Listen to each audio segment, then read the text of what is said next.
ఇప్పుడు 6 ఎంపీలు పార్టీ మారారు, తెలుగుదేశం పార్టీలోకి వస్తున్నారు. ఇవాళ కూడా కొంతమంది చేరుతున్నారు. వేమిరెడ్డి ప్రభాకర్ రెడ్డి కావచ్చు, లావు కృష్ణదేవరాయలు కావచ్చు, ఇట్లాంటి దాదాపు 6 ఎంపీలు లెక్క వస్తూ ఉన్నారు. రఘురామకృష్ణరాజుతో కూడా కలిస్తే మీతో పోలిస్తే ఒక 5-6 ఎమ్మెల్యేలు కూడా వస్తున్నారు. ఇంత భారీ స్థాయిలో ఒక పార్టీ నుంచి ఇంకో పార్టీలోకి ఎన్నికలకు ముందు మారిన సందర్భాలు ఎప్పుడన్నా చూసారా? స్పెసిఫిక్గా నాకు గుర్తులేదు. గతంలో జరిగి ఉండొచ్చు, జరగకపోవచ్చు, లేకపోతే భవిష్యత్తులో జరగవచ్చు, జరగకపోవచ్చు. ఇక్కడైతే విధానాలు నచ్చక అంటే నిదానంగా మనం నియంతృత్వంలోకి వెళ్తా ఉన్నాం ప్రజాస్వామ్యం నుంచి అనే ఒక భావనతోనే వీళ్ళందరూ వస్తున్నారని నేనైతే అనుకుంటాను. మీరు కమ్మ సామాజిక వర్గం కాబట్టి ఆ పార్టీలో కమ్మ వాళ్ళ మీద ఆ రకమైన వివక్ష ఏమన్నా కనిపించిందా? వివక్ష అంటే ఏ వర్గానికి ఆ వర్గంలో పెద్దోళ్ళు ఉంటారు, పైనుంచి కింద దాకా ఉంటారు. పెద్ద దాంట్లో మంచోళ్ళు ఉంటారు, పెద్ద దాంట్లో చెడ్డోళ్ళు ఉంటారు. కానీ మీకు నచ్చిన వాళ్ళే గొప్పోళ్ళు అని ప్రొజెక్ట్ చేయటాన్ని నేనైతే సమర్థించను. ఈ ఈ ఈ మీ సామాజిక వర్గానికి మొత్తానికి ఈయనే మీకు ప్రధానమైన నాయకుడిగా వాళ్ళు ప్రొజెక్ట్ చేయకూడదు కదా. కమ్మ సామాజిక వర్గం వాళ్ళ నాయకుడు ఎవరనేది వాళ్ళు ప్రొజెక్ట్ చేసుకోవాలి. మొన్న కొందరు వ్యక్తులు వెళ్ళినప్పుడు ముఖ్యమంత్రి గారు అన్నారట, మంచి పిల్లవాడిని మీరు బాగొట్టారని వెళ్ళినోళ్ళు అంటే, లేదు మనం టికెట్ ఇస్తా ఉన్నాం, అన్ని వనరులు సమకూరుస్తా ఉన్నాం, తనే వెళ్ళిపోతానంటే నేనేం చేస్తాను, తనకి క్యాస్ట్ ఫీలింగో లేకపోతే వాళ్ళ కులం వాళ్ళతో ప్రెషర్స్ ఉన్నాయి, అవి ఉన్నాయి అని చెప్పి అన్నారట. పెద్దలు పార్టీని పెట్టి అనంతకాలంలో అధికారంలోకి తెచ్చుకొని 151 సీట్లతో అధికారం వెళ్తున్న జగన్మోహన్ రెడ్డి గారికి కొంత ఓపెన్ మైండ్తో ఉండాల్సిన అవసరం కూడా ఉంది.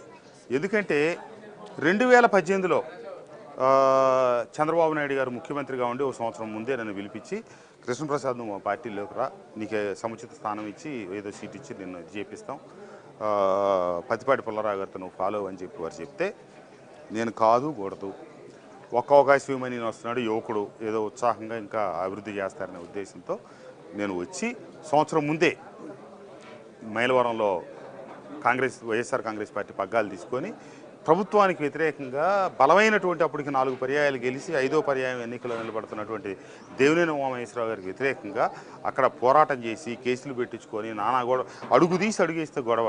నేను పెట్టించే సగటు ఫ్లెక్సీ ఏజీ 2 నుంచి 4 గంటల నుంచి 6 గంటలే. అది నిద్ర చేసేది కదా ఫ్లెక్సీ, కొత్త ఫ్లెక్సీ తెచ్చి కడితే. అట్లాంటి పరిస్థితులన్నింటిని అధిగమించి 151 గెలిచాక 151 గెలిచామనుకున్నాం. కానీ 2018లోనో లేకపోతే ఎన్నికలకు ముందు 151 వస్తే నీ రాష్ట్రంలోనో ఎవరు ఊహించలేదు కదా. ఆ రకంగా ఎంతో కష్టపడి గెలిచిన మాకు ఆ 151 సీట్లే వైఎస్ఆర్ కాంగ్రెస్ పార్టీకి శాపమైంది. ఎందుకంటే కష్టపడి గెలిచిన వాళ్ళ విలువలు ఆ గాలిలో కొట్టుకుపోయినాయి. ఇక అంతా గాలివాటంగా వచ్చారులే అనే ఒక ధోరణి ఏర్పడింది. సరే, నేను గతంలోనే చెప్పాను, ఇప్పుడు చెప్పాను, రేపు చెప్తాను. గెలుపుకి అభ్యర్థికి కావాల్సిన వాటిలో 95% ఓట్లు ఖచ్చితంగా పార్టీయే ఉంటాయి. 90, 95, 92, 93, 96 ఒక్కొక్క నియోజకవర్గంలో ఒక్కొక్క రకంగా ఉంటాయి. మిగిలిన 100కి రీచ్ అవ్వడానికి, ఆ గోల్ రీచ్ అవ్వడానికి అభ్యర్థి, అతని వ్యక్తిత్వం, అక్కడ పనిచేసుకునే విధానం, కలుపుకెళ్లే విధానంతోనే ముందుకెళ్ళాలి. ఆ రకంగా మేము చాలా కష్టపడ్డాం. కానీ మా విజయాలకి 100 కోట్ల లింగాల్లో ఒక బోల్డ్ లింగాలుగా మిగిలేమని తప్పితే కష్టపడి గెలిచిన వాళ్ళ ఖాతాలు అయితే మేము ఎవరు రాలేకపోయాం. కాబట్టి ఆడింది ఆట, పడింది పాటగా సాగిపోయింది. లాస్ట్ టైం 151 మంది గెలిచారండి, భారీ మెజార్టీ, ఎక్కడ రానంత భారీ మెజార్టీతో ప్రభుత్వాన్ని ఏర్పాటు చేశారు. ఈసారి సిచ్యువేషన్ ఎలా ఉండబోతుంది? మీరు ఆ పార్టీలో ఉండొచ్చారు, ఆ ప్రభుత్వంలో పనిచేసి వచ్చారు కాబట్టి మీకు పూర్తి ఐడియా ఉంటుంది. 100కి 100% కూటమి గెలుస్తుంది అనేది నా నిశ్చిత అభిప్రాయం. అంటే జనసేన టీడీపీ కూటమి, తెలుగుదేశం, జనసేన, రేపు కలిస్తే బీజేపీ కూడా కలిస్తే ఆ కూటమి, ఏమన్నా కానీ ఈ రోజుకి కూటమి అయ్యారు కాబట్టి ఆ కూటమి గెలుస్తే అభిప్రాయం. ఎందుకు